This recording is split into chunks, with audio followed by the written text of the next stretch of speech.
हमारे व्यस्त जीवन में ईश्वर की आवाज़, झूठी तारीफ, झूठी बड़ाई और झूठी महिमा मीठा जहर के जैसे हैं। कई लोग इसी तरह के झूठे तारीफ के मीठे जहर से धीरे धीरे मरते हैं। आज हमारे चारों तरफ झूठी तारीफ का ज़माना फैला है। झूठे विज्ञापन जिसे ज़माना चल रहा है, आजकल एक तरह का भीख मांगा जा रहा है। सोशल मीडिया में एक लाइक कर दीजिए, और बेहोशी इतनी है कि हम क्या सत्य है और क्या असत्य है इसका बोध खोते जा रहे हैं। और जिनको जीवन में केंद्र में स्थान नहीं मिलना चाहिए था, असत्य को, बुराई को जगह मिल रहा है। 27वां सामान्य सप्ताह 12 अक्टूबर 2024 शनिवार। पहला पाठ गलातियों के नाम संत पौलुस का पत्र अध्याय 3 पद संख्याएं 22 से 29 तक, और संत लूकस का सुसमाचार अध्याय 11 पद संख्याएं 27 और 28।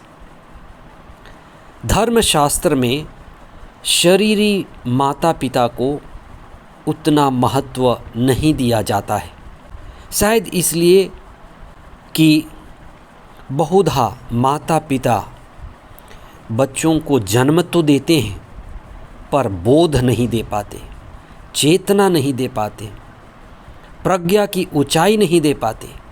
शरीर का जन्म तो दे देते हैं पर चेतना की ऊंचाई देना मुश्किल होता है। कई बार बच्चे अपने माता पिता को लड़ते देखते हैं, झगड़ते देखते हैं, उदास निराश देखते हैं, उनकी कमज़ोरियों और बुराइयों को भी देखते हैं जिनका उन पर असर पड़ता है। आत्मा का जन्म माता पिता द्वारा दिया भी नहीं जा सकता, क्योंकि आत्मा का जन्म तो स्वयं का जन्म है, अपनी ही अज्ञानता से मुक्ति पाना है।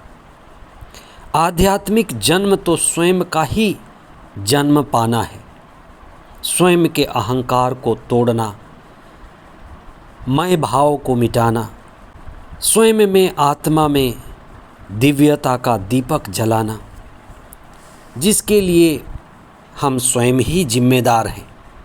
हाँ, हमें गुरु की शिक्षा, गुरु के द्वारा शास्त्रों की शिक्षा और आत्मचेतना और बोध हमारे मुक्ति में सहायक अवश्य होते हैं।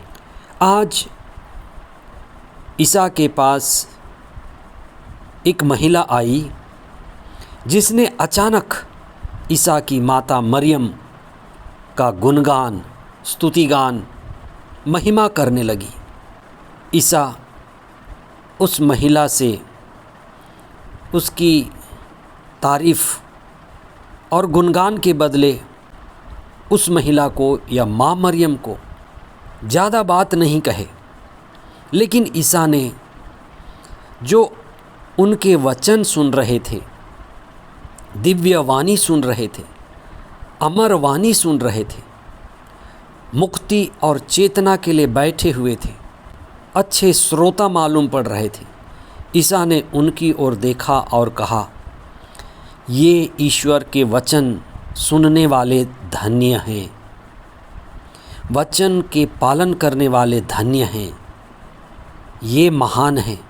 ये वचन सुन रहे हैं और वचन के द्वारा उनकी चेतना जागेगी, आत्मा के प्रति वे सजग होंगे, जागेंगे और ईश्वर से जुड़ेंगे। इन वचन सुनने वालों के लिए मुक्ति निकट है। इसलिए ईसा ने उन वचन सुनने वालों की ओर इशारा करके कहा कि ये माँ मरियम से भी अधिक धन्यभागी हैं।